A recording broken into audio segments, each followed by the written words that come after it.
சந்தியா ராகம் சரியில்லை. இன்னைக்கு என்ன நடக்க போகுதுன்னு பார்க்கலாம். வாங்க வீடியோக்குள்ள போலாம். ரகுராம் வீட்ல ராத்திரி நேரத்துல யாரோ கதவை தட்டுறாங்க. ஜானகி தான் போய் திறந்து விடுறாங்க. திறந்து விட்டு பார்க்கும்போது சாரு தான் வந்து நிக்கிறாங்க.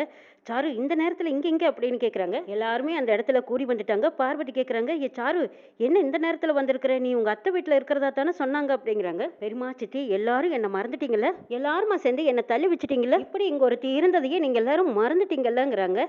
சாரு, நீ எதுவும் பேசாத. எது பேசுறதா இருந்தாலும் உள்ள வா, உள்ள வந்து பேசுவான்னு பத்மா கூப்பிடுறாங்க. பாட்டி வந்து, சாரு நீ அங்கேயே நில்லு, நீ இதுக்கு முன்னாடி இருந்தது வேற, இனிமே இருக்க போறது வேற. பாட்டி என்ன பேசுறீங்கன்னு கேக்குறாங்க சாரு. இனிமேலாம் நீ இங்க இருக்க முடியாதுமாங்கிறாங்க. ஏன் பாட்டி, ஏன் முடியாதுன்னு கேக்குறாங்க சாரு. முன்னாடி நிச்சயம் முடிஞ்சிருந்தது, இங்க இருந்த இனிமேலாம் இருக்க முடியாதுங்கிறாங்க மணிவண்ணன். இந்த குடும்பத்துக்காக எல்லாமே இழந்து இப்ப நான் தனியாளா நிக்கிறேன்னு சாரு நீலுக்கு நீர் வெடிக்கிறாங்க. என்னது மாயா, எல்லாமே முடிஞ்சு போச்சுன்னு நினைச்சா சாரு வந்து இப்ப நிக்கிறாளேங்கிறாங்க தனம். சாரு, உங்க அப்பா என்ன பண்ணிட்டு போனாரு தெரியுமா? இந்த சம்பந்தமே வேண்டான்னு சொல்லிட்டு போனாருங்கிறாங்க மணிவண்ணன். மாமா, பெரியவங்க போட்ட சண்டையில இதுல எனக்கு என்ன சம்மந்தம் இருக்கு? இதுல எனக்கு என்ன தெரியும்? என்னையே ஒதுக்கி வைக்கிறீங்க. என்ன நடந்ததுன்னு கூட எனக்கு தெரியாதுன்னு சாரு அழுகுறாங்க. சாரு, இங்க பாரு, நாங்க யாருமே கல்யாணம் வேண்டான்னு சொல்லல. உங்க அப்பா தான் ஊரை கூப்பிட்டு பத்திரிக்கையை கிழிச்சு போட்டு போனார். அக்காவும் மாமாவும் அதுக்கு தானுங்க ஊர் கூப்பிட்டு மறுபடியும் மன்னிப்பு கேட்டாங்கன்னு சொல்றாங்க பார்வதி. ஏய், தெரியாம செய்யற தப்புக்கு தான் மன்னிப்பு, ஆனா தெரிஞ்ச செய்யற தப்புக்கு மன்னிப்பு கிடையாதுங்கிறாங்க சிவராமன். தெரிஞ்சும் கூட நான் தப்பு பண்ணலையே சித்தப்பா. கல்யாணத்துக்கு முன்னாடியே இந்த குடும்பம் தான் என் குடும்பம்னு சொல்லி நான் இந்த வீட்டில் வந்து இருந்தேன். இப்போ போய் என்ன வேண்டான்னு சொல்றீங்களே பெருமாங்கிறாங்க சாரு. உங்க அப்பா தான் இந்த கல்யாணம் எப்பவுமே நடக்காதுன்னு சொல்லிட்டாங்க சாருங்கிறாங்க ஜானகி. ஆனா வாழ போறது நான் தானே, என் முடிவை யாருமே கேட்கலையே பெருமா. சாரு, ஊருக்கே நீதியும் நியாயமும் சொல்றவன் என் பிள்ளை. அப்படிப்பட்டவனையே ஊருக்கு முன்னாடி எல்லார் காலையும் விழுந்து மன்னிப்பு கேட்க வச்சுட்டாரே உங்க அப்பா. அதுக்கப்புறமும் உங்க வீட்டில் எங்களுக்கு என்ன சம்பந்தங்கிறாங்க பாட்டி. ஐயோ பாட்டி, இதெல்லாம் எனக்கு தெரியாது. நான் என்ன நிலைமையில இருந்தேங்கிறது உங்களுக்கு தெரியாதா? சாரு, இதெல்லாம் பஞ்சாயத்துல வச்ச முடிவு. பஞ்சாயத்திலே வேண்டான்னு சொன்னதுக்கு அப்புறமா இப்ப போய் இதை பத்தி பேசி என்ன பண்றதுங்கிறாங்க சிவராமன். பெருமா, நீங்களாவது சொல்லுங்க. நான் இந்த வீட்டு பொண்ணா தானே இங்கேயே இருந்தேன். நீங்க சொல்லுங்க பெருமான்னு கெஞ்சுறாங்க சாரு. அத்தே மாமா, நீங்களாவது சொல்லுங்க. தனம், நீயாவது சொல்லு. நான் இந்த வீட்டு பொண்ணா தானே இதே வீட்டில் இருந்தேன். நான் என் குடும்பமா தானே நினைச்சு உனக்கும் தெரியுமல்ல, சொல்லு தனா தனான்னு கெஞ்சுறாங்க. பார்வதி கிட்டையும் போய் கெஞ்சாத குறைய கெஞ்சுறாங்க. சித்தி சொல்லுங்க சித்தி, நான் இந்த வீட்டு பொண்ணா தானே இருந்தேன். இப்போ போய் என்ன வேண்டாம்னு சொன்னா நான் எப்படி ஏத்துக்குவேன்? என் மனநிலை எப்படி இருக்கும் யோசிச்சு பாருங்க சித்தி. நான் இந்த வீட்டு பொண்ணு தான், என்னை ஏத்துக்கோங்கன்னு கெஞ்சுறாங்க. மாமா, நீங்க உள்ள கூப்பிட்டு பேசுங்க மாமான்னு ரகு கிட்ட கேட்குறாங்க பார்வதி. ஏ பார்வதி, கல்யாணமே நின்றுச்சு, அதுக்கப்புறமா இவளை எப்படி இந்த வீட்டுக்குள்ள வச்சு பார்த்துக்க முடியுங்கிறாங்க சிவராமன். சாரு, இந்த நேரத்தில் வந்தது தப்பு, முதல்ல வீட்டுக்கு கிளம்புங்க சிவராமன். இல்ல, நான் போக மாட்டேங்கிறாங்க சாரு.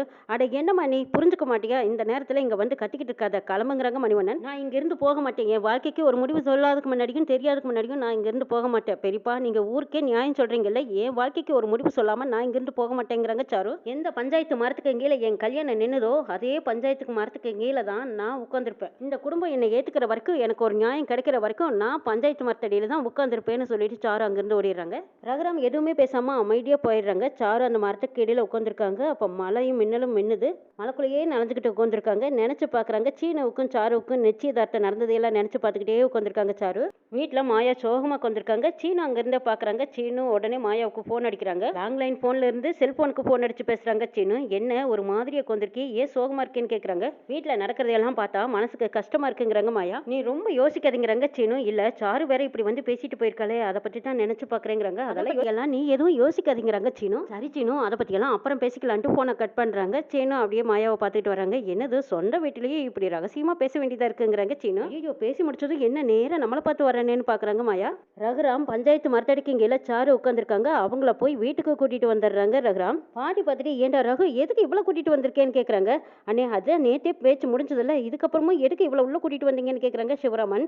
நம்ம அவங்க அப்பாவுக்கு கொடுத்த வாக்கு வேணா முடிஞ்சிருக்கலாம், ஆனால் சாரு கேட்கறதுல நியாயம் இருக்குதுன்னு கேட்குறாங்க ரகுராம். அவள் வாழ்க்கைக்கு நம்ம தான் முடிவு சொல்லணுங்கிறாங்க ரகுராம். அவள் வாழ்க்கையில தான் கல்யாணமே வேண்டான்னு முடிவாயிடுச்சு, அதுக்கப்புறமா இன்னும் எடுக்குன்னு கேட்குறாங்க சிவராமன்.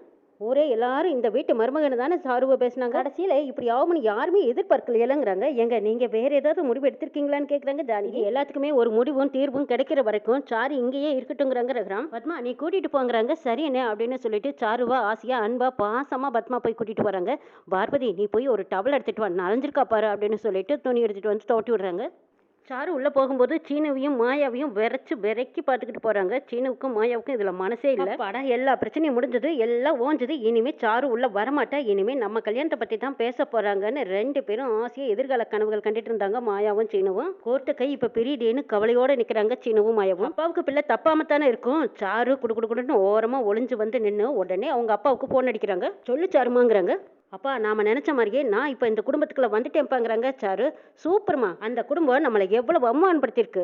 அவங்க ஒவ்வொருத்தரையும் அவமானப்படுத்தாம நம்ம விடவே கூடாதுங்கிறாங்க. நீங்க ஒன்றும் கவலைப்படாதீங்கப்பா. கூடிய சீக்கிரமா உங்களையும் நான் இந்த வீட்டுக்குள்ள கூட்டிட்டு வந்துடுவேன். இந்த மொத்த குடும்பமும் நம்மளை எப்படி அவமானப்படுத்துச்சோ அதே மாதிரி இந்த மொத்த குடும்பத்தையும் நாமளும் அவமானப்படுத்தணும்ப்பா, அசிங்கப்பட வைக்கணும். நாம எல்லாருமா சேர்ந்து இந்த மாயாவை ஒரே அடியா வெளியே அனுப்பணும்பாங்கிறாங்க. சரிம்மா நீ சொன்னதை செய் அப்படின்னு சொல்லிட்டு மகாலிங்கமும் போனை கட் பண்றாங்க. அடுத்த நாள் காலையில ரகுராம் சிவராமன் 2 பேரும் பண வரவு செலவு கணக்கு பார்த்துட்டு இருக்காங்க. இந்த பக்கமா பத்மா பார்வதி காய் எறிஞ்சிட்டு இருக்காங்க. சாருவும் போய் காய் எறிறாங்க. சாரு நீ வச்சிரு நாங்க பாத்துக்கிறோங்கிறாங்க பத்மா. இல்ல நீங்க 2 பேருமே எவ்வளவு வேலையை தான் செஞ்சுட்டு இருப்பீங்க, நானும் கூட செய்யறேங்கிறாங்க. காலையில இருந்து நீ எவ்வளவு வேலையை தான் இழுத்து போட்டு செஞ்சுட்டு இருக்க. சித்தி நம்ம வீட்டு வேலை தானே, அதனால என்னங்கிறாங்க சாரு. மாயா தானா 2 பேரும் காலேஜ் கிளம்பிட்டாங்க. நாங்க 2 பேரும் காலேஜ் போயிட்டு வரோம்னு எல்லாத்துக்கிட்டையும் சொல்றாங்க. நான் அந்த பக்கமா தான் போறேன், பைக்ல போய் கூட்டிட்டு போய் விடுறேங்கிறாங்க சிவராமன். நீ 2 பேர்த்த எப்படி கூட்டிட்டு போவேன்னு கேக்குறாங்க ஜானகி. சித்தப்பா வேண்டாம் நாங்க ஆட்டோல போய்க்கிறோங்கிறாங்க தனம். எதுக்குமா ஆட்டோல எல்லாம் போய்கிட்டு இரு அப்படின்னு சொல்லிட்டு அந்த பக்கமா சீனு போறாங்க. டே சீனு இங்க வான்னு கூப்பிடுறாங்க. மணிவண்ணன் என்னப்பான்னு வந்து கேக்குறாங்க. மாயாவை உன் பைக்ல காலேஜ் கொண்டு விட்டுட்டு வான்னு சொல்றாங்க. ரகுராம் எதுவும் கண்டுக்கல. பார்வதி தான் பத்மா கிட்ட போட்டு கொடுக்குறாங்க. ஐயோ அண்ணி என்ன அண்ணி ஏன் இப்படி எல்லாம் பண்ணிட்டு இருக்காரு, இப்பதான் பிரச்சனை எல்லாம் ஓஞ்சு முடிஞ்சது, அதுக்குள்ள இவர் ஒரு பிரச்சனையை ஆரம்பிச்சிருவார் போல இருக்குங்கிறாங்க. அதை எனக்கு தெரியல, இரு நான் கேட்டுட்டு வரேன்ட்டு பத்மா எழுந்திருக்கிறாங்க. இங்க அதான் ஆட்டோல போய்க்கிறேன்னு சொல்றாங்கல்ல, இங்கதான் நிறைய வேலை கிடக்குதுல்ல, அவங்க 2 பேரும் ஆட்டோலயே போய்கிட்டோம் விடுங்கிறாங்க பத்மா. ஐயோ அத்தை காலேஜுக்கு ஆட்டோவில் போனால் லேட் ஆகிடும், வண்டியில் போகிறதா சரி. சீனு நீங்கள் கூட்டிகிட்டு போய் விட்டுட்டு வாங்கன்னு சாரு எல்லாருக்கும் முன்னாடி மிண்டிக்கிட்டு உரிமையோடு சொல்லிட்டு இருக்காங்க. மரக்கடைக்கு நீங்கள் அந்த வழியாக தானே போவீங்க, அப்படியே கொண்டு விட்டுட்டு போயிருங்கிறாங்க சாரு. சாரு நீ என்ன சொல்லிட்டு இருக்கிற, இப்போ தான் எல்லா பிரச்சனையும் ஓஞ்சிருக்கு, அதுக்குள்ளே சீனவும் மாயாவையும் தனியாக ஒன்றும் அனுப்ப வேண்டாங்கிற மாதிரி பத்மா சொல்கிறாங்க. அத்தை இதில் என்ன இருக்குது, இது ஒரு ஹெல்ப் தானேங்கிறாங்க சாரு.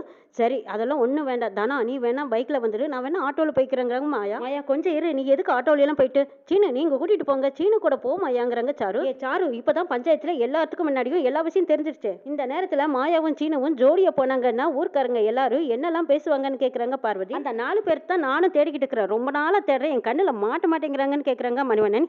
என்னங்க உங்களுக்கு கிண்டலா போச்சா, கிண்டலா பேசுறீங்களான்னு கேக்குறாங்க பத்மா. அந்த 4 பேர் யாரோ என்னமோ ஏதோ பேசிட்டு போறாங்க, நமக்கு என்ன வந்துச்சு பத்மா. அதே மாமா சொல்றது சரிதான், அடுத்தவங்களுக்காக நம்ம எதுக்காக யோசிக்கணும், நம்ம சரியா இருந்தா அதுவே போதும். சீனு மாயாவை கூட்டிட்டு போய் காலேஜ்ல டிராப் பண்ண போறாரு, இதுக்கு முன்னாடியும் போயிருக்காங்கல்ல, அப்புறம் என்ன. சீனு பார்த்துக்கிட்டே இருக்கிறாங்க. ரகுராம் பார்த்துட்டு சீனு ஏன் யோசிக்கிற, அதான் சாரு சொல்லிட்டல நீ கூட்டிட்டு போங்கிறாங்க ரகுராம்.